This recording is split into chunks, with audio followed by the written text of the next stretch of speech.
Je pense que Dieu, pour m'appeler, a fait en sorte de m'enlever tout ce que j'avais. Les gens même me disaient, bah non, tu peux pas être chrétien et en même temps être dans les sports de combat. Ok, il y a une injustice, ok, il y a quelque chose qui me paraît pas forcément logique, mais ma confiance en Dieu fait que je continue avec la même intensité mon entraînement, mon chemin et ma carrière. Donc plus tu montes, plus les combats s'intensifient, plus les choses deviennent difficiles. Moi, j'essaye d'être très détaché de toutes ces choses, l'argent, le succès, tout ça, et de garder les yeux fixés sur la vision. Mais en fait, les gens peuvent nous glorifier, nous, et penser que c'est nous. Donc c'est important d'être toujours capable de se rabaisser et de dire que non, c'est pas moi qui fais toutes ces choses, c'est Dieu qui les fait au travers de moi.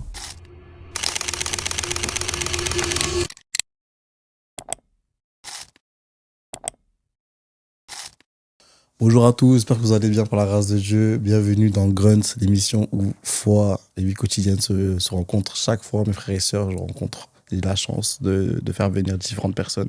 Et aujourd'hui, j'ai la chance d'être avec un grand champion. Je vais le laisser se présenter. Grand champion, je sais pas. Alors moi, je me présente rapidement. Je m'appelle Lysandre. Donc j'ai grandi à Rennes. J'ai donné ma vie à Dieu en 2020, donc il y a 5 ans maintenant. Ok. Ensuite, Dieu m'a appelé à servir vraiment dans le sport. Ouais. Donc je suis combattant professionnel de kickboxing. L'année dernière, j'ai été champion d'Europe. Ensuite, j'ai unifié la ceinture européenne et la ceinture intercontinentale. J'ai également combattu dans la plus grande organisation mondiale, le Glory, Glory Kickboxing, où j'ai remporté mon combat. Et maintenant, je vise le championnat du monde pour la gloire de mon Seigneur et de mon Sauveur. Amen. Amen, amen. Mon frère, on va commencer tout simplement. Juste comment était le jeune Lysandre étant plus jeune? Comment tu étais dans la jeunesse, dans l'adolescence? Le jeune Lysandre, il était très, très turbulent. En fait, j'ai grandi dans une famille monoparentale. Ok. Donc, ma mère nous a élevés seuls, moi et ma sœur. Ok. Elle a toujours fait en sorte de subvenir à nos besoins. Mais du coup, forcément, elle ne pouvait pas être partout. On a manqué d'éducation, on a manqué de présence, que ce soit paternelle ou même maternelle. Et du coup, très vite, que ce soit moi ou ma sœur, on s'est un peu perdu. Tu vois, on est tombé dans les choses du monde, la délinquance, les vices du monde, la perversion, tout ce genre de choses. Donc le jeune Lysandre, il était très, très, très, très, très turbulent. Je pense qu'il n'avait pas d'objectif précis dans sa vie. Ouais. Donc, voilà, il cherchait un peu à faire ce qui passait, tu vois, beaucoup de bêtises, beaucoup de ce genre de choses. Ok, et du coup, mais comment, parce que je parlais du fait que tu sortais beaucoup, les choses comme ça et tout, mais à quel moment tu fais ta rencontre avec Christ dans tout ça? Alors, ma rencontre avec Dieu, de que je me souvienne, j'ai toujours cru en Dieu, tu vois. Ça m'a toujours paru logique que toutes ces choses ne puissent pas être la création d'un être humain. Tu vois, je me suis toujours dit, la Terre, que ce soit tous les systèmes, le corps humain, toutes ces choses, c'est trop parfait et trop compliqué pour que ce soit des humains qui aient créé ça. Il y a forcément un Dieu. Donc j'ai toujours cru en Dieu, simplement le manque d'éducation a fait que je ne savais pas qui était Dieu. Ok, Je ne d'accord. savais pas qui était Dieu, je ne savais pas qui était Jésus, je ne connaissais pas toutes ces choses. Donc j'ai toujours cru plus ou moins en Dieu, je me suis toujours considéré, on va dire, comme chrétien. Et en fait, quand j'ai commencé le sport, j'ai la chance de voyager très jeune. Donc j'ai voyagé, je crois, à partir de mes 10 ou 11 ans. Et quand j'avais, si je te dis pas de bêtises, c'est 17 ans. Je suis parti en Thaïlande donc pour le sport. Et alors que j'étais en Thaïlande, j'ai eu un événement qui a un peu marqué et même bouleversé ma vie. C'est que ma mère a eu des très gros problèmes de santé. Elle a fait une rupture d'anévrisme, donc elle a été plongée dans le coma. Moi, forcément, à des milliers de kilomètres, je suis bouleversé. Ouais. Je suis un peu dans une situation compliquée. Et la réponse que j'ai eue par rapport à ça, c'est de me mettre à prier. Et c'est la première fois dans ma vie que je m'en suis remis à Dieu. Je pense que Dieu, pour m'appeler, a fait en sorte de m'enlever tout ce que j'avais. C'est-à-dire que j'étais loin, j'étais à l'étranger, là-bas il y avait la barrière de la langue. Donc déjà j'étais quelqu'un de très introverti, j'osais pas aller vers les gens, mais en plus là, je pouvais même pas communiquer avec eux parce qu'il y avait la barrière de la langue. J'avais pas forcément d'autres repères que ma mère en France. Donc j'étais un peu perdu. Et je me souviens, j'étais dans un camp en Thaïlande, on dormait tous dans le même dortoir. Et à ce moment-là, sur le moment, je sais plus quoi faire. Je vais m'enfermer dans les toilettes. Ouais. Et à ce moment-là, je me mets à prier. Je me Ok. dis, bah voilà, Dieu, je t'ai jamais parlé, mais aujourd'hui, j'ai besoin de toi. J'ai besoin que tu m'aides, que tu fasses cette situation. Et quelques jours après, ma mère a survécu. Waouh. Donc moi qui Gloire à Dieu. pensais même que ma mère était morte, ma mère a survécu. Et donc je suis rentré directement en France pour la revoir. Sur le moment, j'ai pas pris conscience de ce que c'était mes prières qui avaient en fait guéri ma mère. Mais cette expérience m'a poussé à me rapprocher de Dieu, à Hmm. chercher Dieu. Donc j'ai commencé à fréquenter des églises. Moi, il y avait une église à côté de chez moi, mais c'était une église catholique. J'ai commencé à y aller et en fait, je me sentais très seul à l'église Hmm. catholique. Je connaissais personne. Les gens venaient pas forcément vers moi. Et ça a duré comme ça peut-être 6 mois. Et un jour, je suis allé manger avec un de mes frères, donc qui s'appelle Nico, Ok. qui aujourd'hui est pasteur, mais à l'époque, il l'était pas. C'était simplement un grand frère. Et lui, je savais qu'il allait à l'église parce que Ok. j'avais vu via Facebook, via les posts qu'il mettait, qu'il croyait en Dieu comme moi. Et du coup, je mange avec lui et je lui dis, bon, là, je déménage, faut que je change d'église. Toi, dis-moi où tu vas, comme ça, bah, au moins, on ira ensemble. Je sais que j'aurai quelqu'un sur qui m'appuyer. Hmm. Et lui, donc, me donne l'adresse de son église. Donc, c'était une église évangélique. À ce moment-là, je connaissais même pas la différence Ouais. entre les églises orthodoxes, les églises. Moi, je cherchais juste Dieu. Et donc, j'arrive le dimanche d'après dans son église. Et là, bouleversé encore. Je ressens vraiment la présence de Dieu. J'ai des gens qui viennent, qui s'intéressent à moi. Je ressens vraiment pendant les chants, pendant l'adoration, la présence de Dieu. Et je me suis dit, voilà, c'est là que moi je veux être.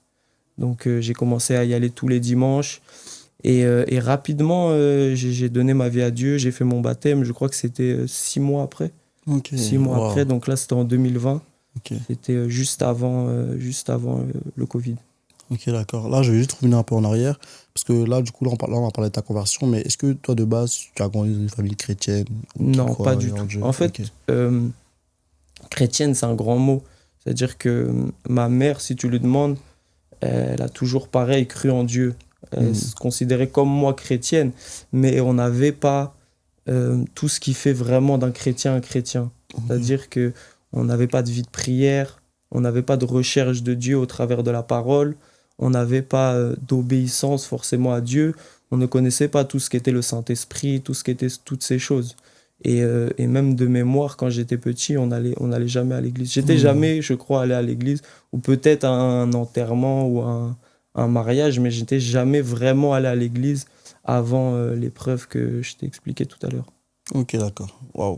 En tout cas, c'est un bon chemin parcouru. Là, tout à l'heure, Amen. tu parlais du fait que tu es aussi combattant. Yes. Je veux savoir à quel moment tu mets un pied justement dans tout ce qui est sport de combat et tout ça. Je crois que j'avais 15 ans. 15 ans quand j'ai commencé les sports de combat. Après, tu vois, ce témoignage-là, il change à chaque fois. Au début, je disais que c'est quand je suis entré dans la salle de boxe que Hmm. j'ai su tout de suite que je voulais devenir combattant. Mais en fait, en grandissant, je me rends compte que même avant d'entrer dans une salle de boxe, j'avais déjà dans mon cœur ce rêve-là. Tu Ok, vois, étant waouh. jeune, je me souviens je regardais les combats de Floyd Mayweather, Hmm. les premiers combats de John Jones, je devais avoir 10 ou 11 ans.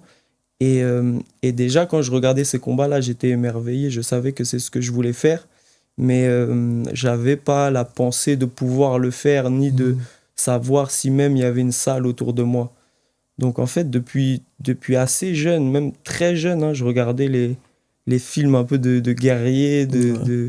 de Spartiates, ce genre de choses, et j'avais ce désir-là d'être un combattant, d'être entre guillemets, un guerrier, on va dire. Et c'est après, vraiment, quand je suis rentré dans une salle de boxe, j'avais 15 ans, Ok. et j'ai tellement apprécié que je me suis dit, c'est ça que je veux faire de ce sport ma vie. Et donc, voilà, c'est là que ça a commencé. Ok. T'as vu, aujourd'hui, tu combats à l'échelle mondiale, si je veux dire ça comme ça. Mais quand tu regardes en arrière, quel est selon toi le plus gros sacrifice que tu as eu à faire justement pour arriver à ce niveau-là? Je sais pas s'il y a vraiment un plus gros sacrifice. C'est beaucoup de choses. C'est c'est beaucoup, beaucoup de sacrifices. À la base, je pense même que, tu vois, d'une certaine façon, la boxe m'a un peu sauvé. Parce que j'étais vraiment dans les vices du monde, tu vois. Et je me Hmm. souviens d'une époque où j'avais des jugements en cours. Dans le club où j'étais, on me disait que c'est peut-être trop tard. T'as Mhm. 15 ans, ça va être dur d'aller. Parce que très tôt, moi, j'ai dit, c'est ça que je veux faire. J'avais de Mhm. l'ambition et j'étais capable de dire, voilà, moi, j'ai 15 ans, mais je suis prêt à tout pour vivre de mon sport. Et la réponse que j'avais, c'était de me dire, non, tu commences peut-être la boxe trop tard. Les ambitions que tu as, elles sont pour des jeunes qui ont commencé peut-être à 6 7 ans. Et à ce moment-là, j'avais des jugements compliqués. Et je me souviens m'être dit que si je continue et que je finis en prison, je vais perdre du temps. Et donc, je peux plus me permettre. Vu que là, Sûr. déjà, on me dit que c'est trop tard. Moi, j'y crois pas. Je sais que je peux y Mhm. arriver. Mais si je continue et que je vais 6 mois ou 3 mois ou 1 an en prison, c'est foutu, quoi. Je vais perdre trop de temps. Donc, le premier sacrifice que j'ai fait, c'est que j'ai vraiment mis ma vie de côté pour ne faire que m'entraîner. Mhm. C'est-à-dire, j'ai arrêté de fréquenter certaines personnes, j'ai arrêté de manger certaines choses, j'ai vraiment mis une discipline en place pour mettre toutes les chances de mon côté pour réussir. Ok. Tu sais, des fois dans la vie d'un combattant, il y a des fois où, même d'un sportif en général, des fois où ton corps te dit stop et ton esprit te dit vas-y encore. Et toi, comment tu gères ça? Moi, moi j'étais à l'INSEP en centre de formation pour le foot. Yes, Et des fois, c'était intense, j'en pouvais plus. Mais je pourtant, ma comprends. détermination me faisait continuer. Toi, comment tu gères ça? Bah c'est ce que tu as dit, il faut savoir à un moment, je pense que le corps est le corps. Tu vois, il y a des études qui montrent qu'en fait, quand tu as l'impression que tu vas lâcher, en Hmm. fait, ton corps est même pas à 30 ou 40% du seuil de douleur qu'il Hmm. peut atteindre. Donc, je pense qu'il y a des moments, il faut vraiment mettre le déclic et dire, voilà, là, j'oublie la souffrance, j'oublie la difficulté, je me repose sur mon esprit et j'aime dire que la plus grande force d'un homme, c'est pas son corps, c'est son esprit. Hmm. C'est vrai. C'est vrai. Tu sais, là, tu fais les sports de combat. Et il y a ce côté-là où on peut, entre guillemets, il y a ce côté un peu violent, si je peux dire ça comme ça et tout. Et Yes. puis, à côté, à côté, ouais, tu es chrétien. Est-ce qu'il y a pas une opposition, entre guillemets, entre comment tu allies la violence et l'amour de Christ que tu peux avoir au quotidien ou comment tu gères ça? C'est une question que je me suis posée pendant longtemps. Ok. Parce que j'avais des gens aussi qui m'en parlaient.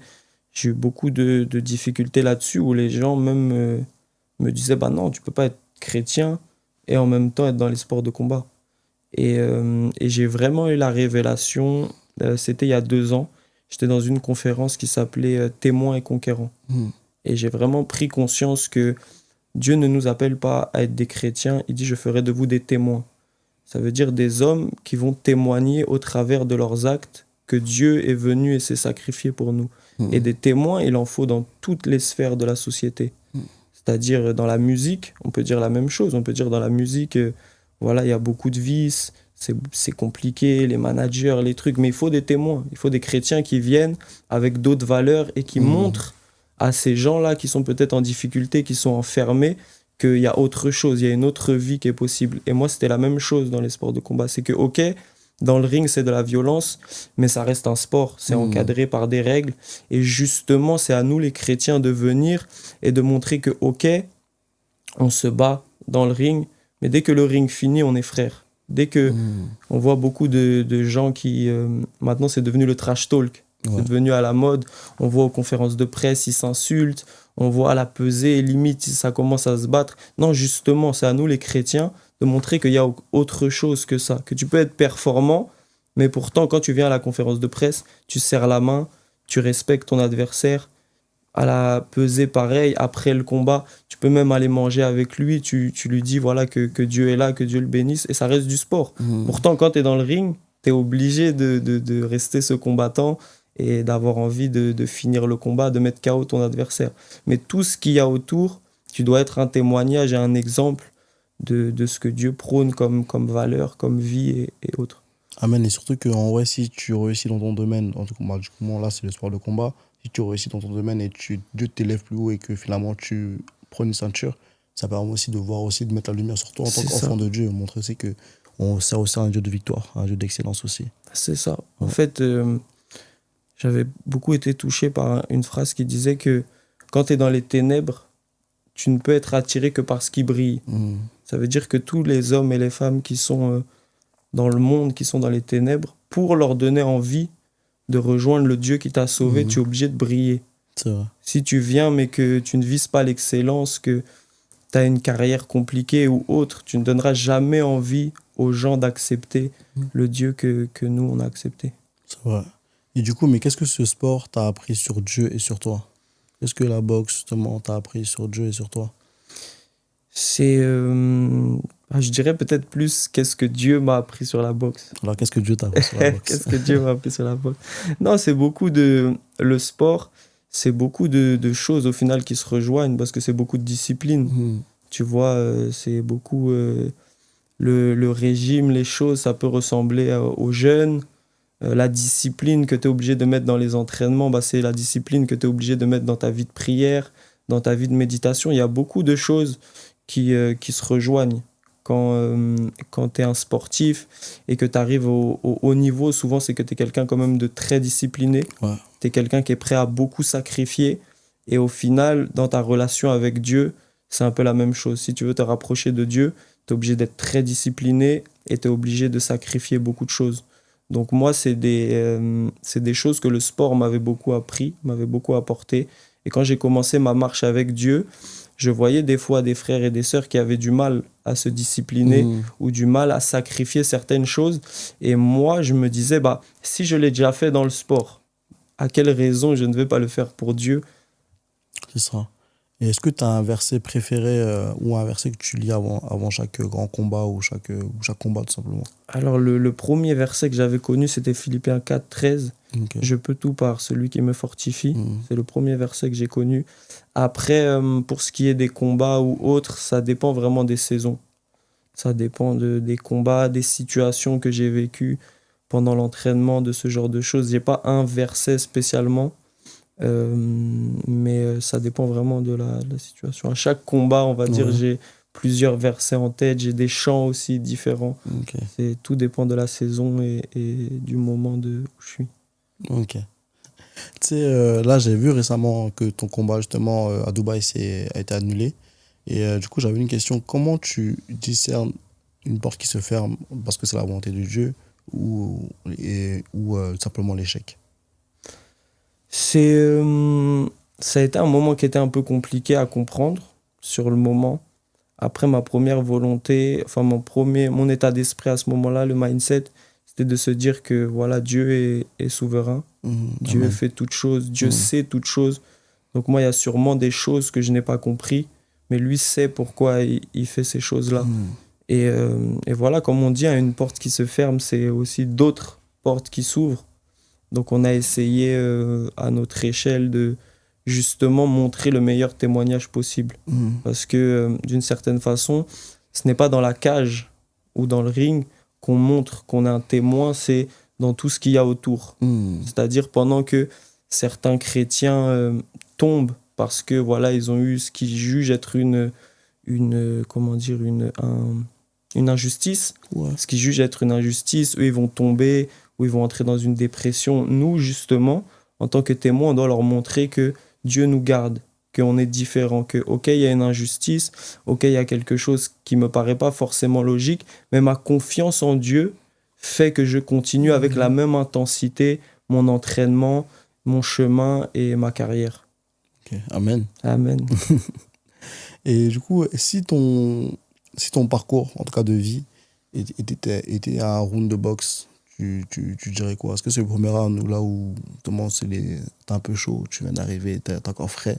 Ou le milieu où ça commence à un peu être essoufflé? Ou la dernière round où t'es vraiment vachement entamé? Ouais, je pense que si c'était un seul round, Un round. ça serait un round qui commence de manière difficile. Parce Ok. que à chaque fois, ça a été compliqué. Tu vois, j'ai perdu mon premier combat. J'ai perdu mon premier combat en professionnel. À chaque fois, ça a été compliqué. Mais je pense aussi que Dieu avait besoin de ça pour Mhm. montrer sa gloire et pour être sûr que je ne prenne pas pour moi les Mhm. choses qu'il faisait. Je pense que si j'avais tout gagné facilement, si j'avais tout eu facilement, j'aurais pu facilement penser que c'était grâce à mon travail ou aux efforts que j'avais fournis. Là, ça m'a permis de comprendre que voilà, c'est lui qui faisait au travers de moi. Ok, amen. Et quelle défaite t'as le plus formé ou forgé, si je peux dire ça comme ça? C'était il y a pas longtemps. En fait, j'ai eu un début pro assez, comment dire, j'ai eu des bons succès au début. Et à un moment donné, je suis entré dans une saison où j'ai perdu 3 combats d'affilée. Ok. 3 combats avec des défaites, sans entrer dans la polémique ou quoi, qu'on ne trouvait pas forcément justifiées. En tout cas, on avait des choses à redire. C'était pas non plus des vols manifestes, mais il y avait des choses où on comprenait pas des décisions de jugement. Et donc, je me suis énormément remis en question parce que il y avait une incompréhension. Je me disais, voilà, les combats, je mérite de les gagner. Je suis dans mon appel, etc. Qu'est-ce qui se passe? Et ça m'a énormément appris sur ce sujet-là. De dire que, voilà, j'étais peut-être dans un moment où ma vie n'était pas vraiment consacrée à Dieu. J'étais entre le sport et Dieu. Et ces moments où j'ai perdu, où j'étais face à l'injustice, où du coup je cherchais Dieu, je cherchais à comprendre pourquoi est-ce que ça m'arrive, pourquoi est-ce que, alors que j'aurais dû gagner, j'ai perdu.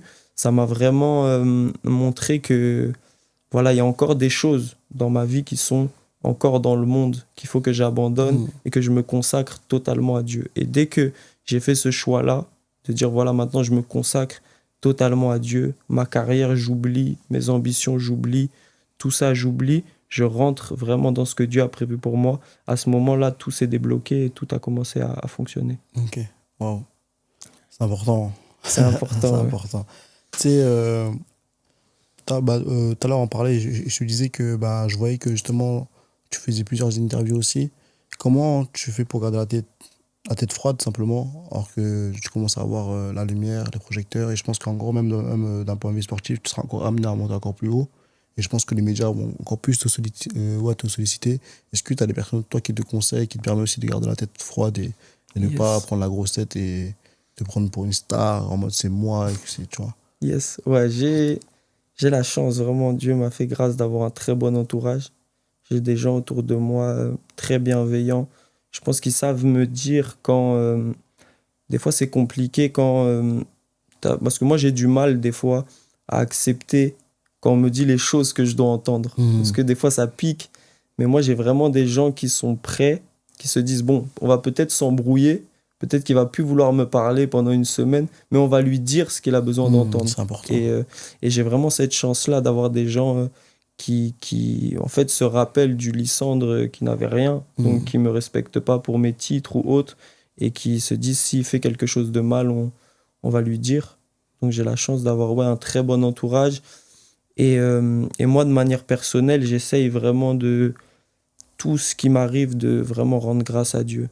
Que ça soit les plus petites choses ou les plus grandes, à chaque fois de me poser et de me dire merci Dieu. Je sais que ce n'est pas moi qui fais tout ça, je sais que c'est une chance. Je sais que sans toi, je pourrais rien. Je sais que je fais tout par la capacité que tu me donnes. Et du coup, à chaque fois, ça m'empêche de prendre la grosse tête. Parce qu'à chaque fois que il m'arrive, ne serait-ce qu'une petite chose, je m'humilie et je dis voilà, merci Seigneur, je sais que sans toi, je ne pourrais rien. Et ça m'oblige à me rappeler que tout ce que j'ai, tout ce que je peux faire, que ce soit les interviews, que ce soit les combats, les titres, tout ça, c'est simplement Dieu qui agit au travers de moi. Ok. J'ai vu ton vlog il n'y a pas longtemps justement où tu es à Dubaï. Et dans ce vlog-là, à un moment, tu fais un point négatif et positif de Dubaï. Et à un moment, tu dis qu'en gros, que c'est bien parce que c'est beau, il y a plein tu peux faire plein de choses et tout. Et c'est négatif dans le sens où on a assez facilement au vice. Et je sais que c'est quelque chose en vrai de vrai, avec la notoriété, le succès et même la réussite, qui te guette davantage de plus en plus. Yes. Et toi, comment tu fais pour ne pas justement pas tomber dedans, ou est-ce que même en vrai, tu sais, comment je serais même l'argent en vrai de vrai, tu vois, tu peux être humble comme ça, mais si l'argent vient, tu peux commencer ça peut éveiller quelque chose en toi que tu soupçonnais pas, tu vois. Toi, comment tu fais pour rester loin de tout ça et j'essaye à mon petit niveau, hein, parce qu'il y a des gens qui sont tellement plus hauts que moi, mais je pense que t'as raison, plus tu montes, plus les combats s'intensifient, plus les choses deviennent difficiles. Je pense que toi aussi, tu verras ça. Plus tu vas monter dans ton podcast, plus tu auras de demandes qui seront peut-être pas forcément bonnes pour la vision que tu avais au départ. Mais je pense que moi, j'essaye de garder, d'être très détaché de toutes ces choses, l'argent, le succès, tout ça, et de garder les yeux fixés sur la vision. La vision, c'est de montrer Christ au travers de mes œuvres, c'est de glorifier le nom de Dieu, et tout ce qui peut être show business, argent, tout ça, j'essaye de vraiment m'en détacher. J'essaie d'y accorder le moins d'importance, et pour l'instant, ça va. Ok. Si tu devais prendre un personnage de la Bible comme pseudo de combattant, tu prendrais qui? Ok. Je pense, auquel je me réfère beaucoup, c'est... alors, il y en a plusieurs, mais c'est Daniel. Ok. Parce que Daniel, même si c'était pas dans le sport, il était élevé en distinction, mais à la fois, il travaillait au palais, et à la fois, c'était un homme de prière, c'était un homme qui cherchait Dieu. Et plusieurs fois, on lui a justement demandé un peu d'oublier son Dieu.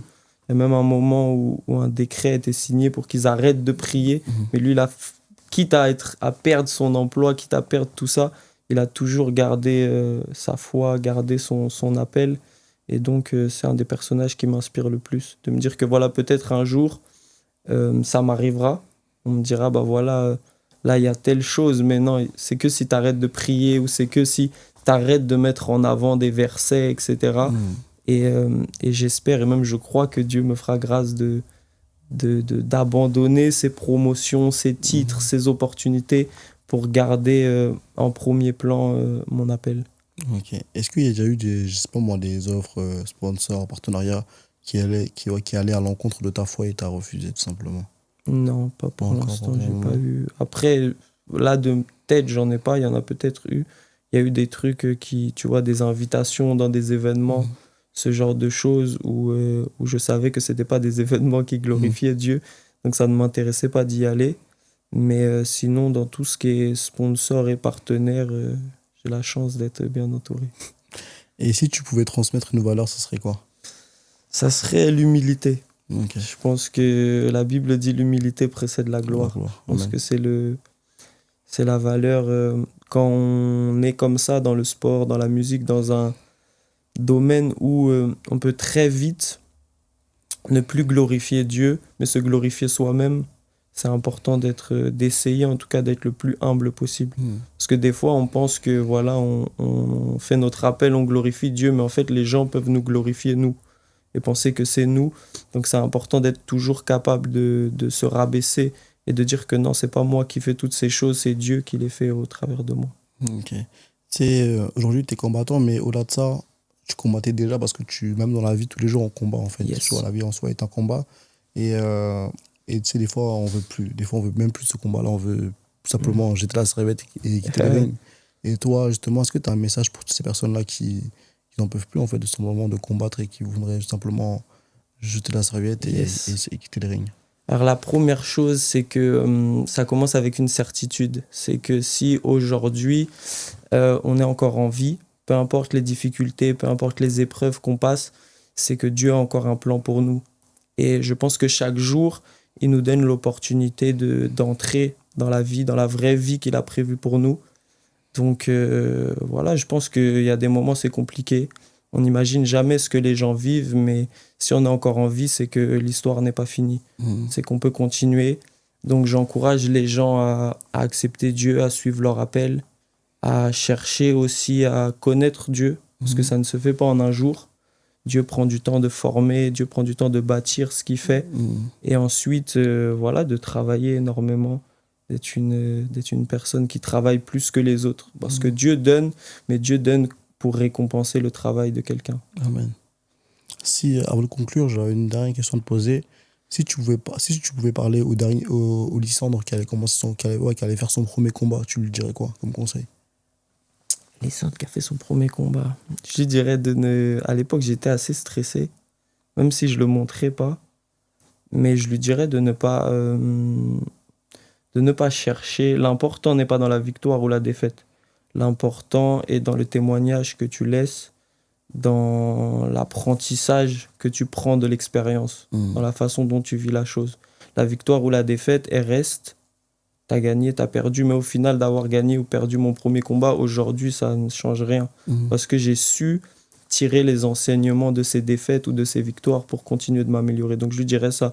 Je dirais, n'accorde pas d'importance au résultat de ton combat, mais cherche à rendre le meilleur témoignage possible et à tirer le plus d'enseignements possible de ton expérience. Ah, merci. Amen. Est-ce que tu as un message que toi, tu voudrais faire passer? Tu as un truc à cœur de dire à quelqu'un ou je sais pas, c'est toi libre. Pas spécialement, juste voilà, suivez mon frérot. Merci beaucoup en tout cas pour ton invitation. C'est un honneur pour moi de suivre et d'être dans ce podcast qui, je crois, va devenir très grand par la Merci, suite. mon frère. Et voilà, donc suivez-le, donnez beaucoup de force. C'est des choses qui sont compliquées parce que voilà, ça, c'est beaucoup d'investissement, beaucoup de sacrifices. Donc je pense que la moindre des choses, c'est d'essayer de partager, d'encourager, de suivre le frérot. Il y a beaucoup de gens, il y a très peu de gens qui paient ce prix-là, d'essayer de se rendre humble et de faire briller d'autres personnes. Il y a des gens qui pourraient faire des podcasts et juste parler, raconter leur vie. Toi, tu as fait ce choix-là d'interviewer des gens et de mettre non pas la lumière sur toi, mais sur eux. Et donc, je pense que c'est un choix et c'est quelque chose qu'il faut encourager en partageant, en donnant de la force et ainsi de suite. Merci beaucoup, mon frère. En tout cas, merci à toi aussi d'être là, d'être disponible et d'avoir fait ce déplacement aussi.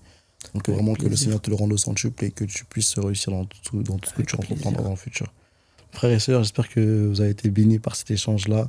Et vraiment, vous avez vu, hein, c'est, au-delà du combattant, c'est vraiment aussi un homme de cœur, un homme sincère et un homme qui parle aussi avec le cœur.